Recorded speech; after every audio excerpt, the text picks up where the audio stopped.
I am. Mr. Dwight Camelucci. The Big Apple, Gotham, New York City, the center of the universe. Last year, 3 million visitors flocked to the city that never sleeps to see one of the most famous masterpieces ever created. A beacon of inspiration, renowned across the globe. A work of art that, shimmering with the light of 1,000 stars, asks us to consider our own mortality. A painting currently on display at the Museum of Modern Art, Vincent van Gogh's Starry Night. Now, why in the world would people travel hundreds of thousands of miles to look at a painting? While there are likely 3 million different answers to that question, perhaps one of the most compelling reasons is that Van Gogh was able to perfectly capture the luster of the cosmos in a way that reminds us of a time when the stars served as the guiding lights for the world. Now, I don't know about you, but I don't feel very confident in my ability to navigate anywhere by the stars. I, like most people, am completely dependent on artificial light and the conveniences it provides. Light, instant illumination with the push of a button, the flick of a switch. The world in which we live has a long and interesting history, undeniably shaped by light. Today, let's first shed some light on the fundamentals of how it works. Next, we'll lighten the mood to discuss how lighting technology has shaped society. And lastly, in a world where darkness is exceedingly hard to find, we'll examine why nobody should take any of this lightly. In order to fully understand light, we must first understand the fundamentals of how it works. As we all know, light is made up of rays emitted from the eyes. At least, that's what the famous Greek philosopher Plato would have us believe. He claimed that light was made up of a disembodied tentacle controlled by the eyes, a belief that was accepted for more than 1,000 years. Today, we know that light doesn't actually exit the eye, but enters it, in wavelengths of varying frequencies that are cataloged on what scientists call the electromagnetic spectrum. The wavelengths cataloged here range from 1/28th the width of a human hair to the length of an entire football field. The scale is unimaginable. Despite this vastness, the human eye perceives only a tiny fraction of this scale, 0.0035% to be exact. And if you've ever looked up during a rainstorm at just the right moment, you've probably seen all of the stunningly vibrant colors within this spectrum. It's because of this tiny segment of light that we can see the paintings, the trees, the city lights, and of course, the stars. A gift we rarely stop to consider, yet its evolution has completely shaped the course of history. The earliest known form of light was, of course, the sun.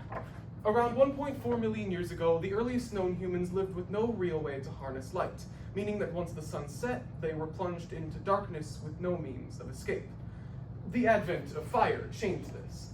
With the ability to extend their days past the confines of what Mother Nature had provided, they fashioned new tools and had more time for social interaction and leisure activities. Skip forward a few thousand years when, in 1879, Thomas Edison invented the incandescent light bulb, which worked by passing an electrical current through a piece of cotton in order to produce a rosy new kind of light. These bulbs had the potential to last for a very long time, more than 100 years. In fact, the longest continuously burning light bulb, first turned on in 1901, is still burning to this day. Now, you're probably thinking, so why in the world do my light bulbs burn out every other month? Well, the answer may not come as a surprise to many. You see, in December of 1924, leading light bulb manufacturers from every major country convened to discuss the future of this life-changing, money-making invention, the Phoebus cartel, named after the Greek god of light. They decided to cut the lifetime of every new bulb manufactured down from 2,000 hours to just 1,000 hours, ensuring large profits for all companies involved far into the future. Although the cartel disbanded during World War II, this greedy decision set the standard for every incandescent bulb manufactured since, with most modern bulbs providing just 1,000 hours of reliable light. But lighting technology, as you've probably noticed, refuses to stand still. And in 1962, society was enlightened by a new type of bulb that promised to last up to 100,000 hours, the light-emitting diode, or LED. The principle of an LED is simple. Electrical current passes through a semiconductor material that glows by way of electroluminescence. Simple, right? Even so, the LED has come a long way since its inception in the 1960s.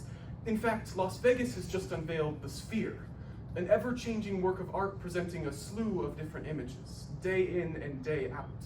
1.2 million LEDs light up the outside of this futuristic dome, creating 16K resolution images that project so much light, it's visible from space. Although bright lights and big cities offer us dazzling entertainment and one-of-a-kind visual spectacles, there's a dark side to this century-old invention. Light pollution. Simply defined as unwanted or unnecessary artificial light. It's a growing problem worldwide. It's the blinding glare of headlights on the highway, the inescapable trespass of a streetlight shining in your bedroom window, or the city sky glow, blotting out the Milky Way or the Big Dipper. While it's something we've become accustomed to, a growing body of research suggests that light pollution increases our risk of developing a myriad of illnesses, such as depression, insomnia, and cardiovascular disease. And new findings from the National Institute of Health report that women who live in neighborhoods where it's bright enough to read a book outside at midnight are 73% more at risk for developing breast cancer. The impacts don't stop there. Further evidence shows that light pollution has the potential to ruin entire ecosystems from the top down. When exposed to artificial light for too long, trees lose the ability to adapt to seasonal variations, negatively impacting every organism that depends on them, including fish, birds, and reptiles. However, organizations such as Dark Sky International and Saving Our Stars are working to combat this pressing issue through the promotion and education of responsible outdoor lighting, so that starry skies can be protected and enjoyed for generations to come. Even though it's important to limit artificial light for our health and for the environment, there are some compelling psychological benefits that cannot be ignored, especially for those with seasonal affective disorder, a condition that increases depression during the short days of fall and winter when light is in short supply.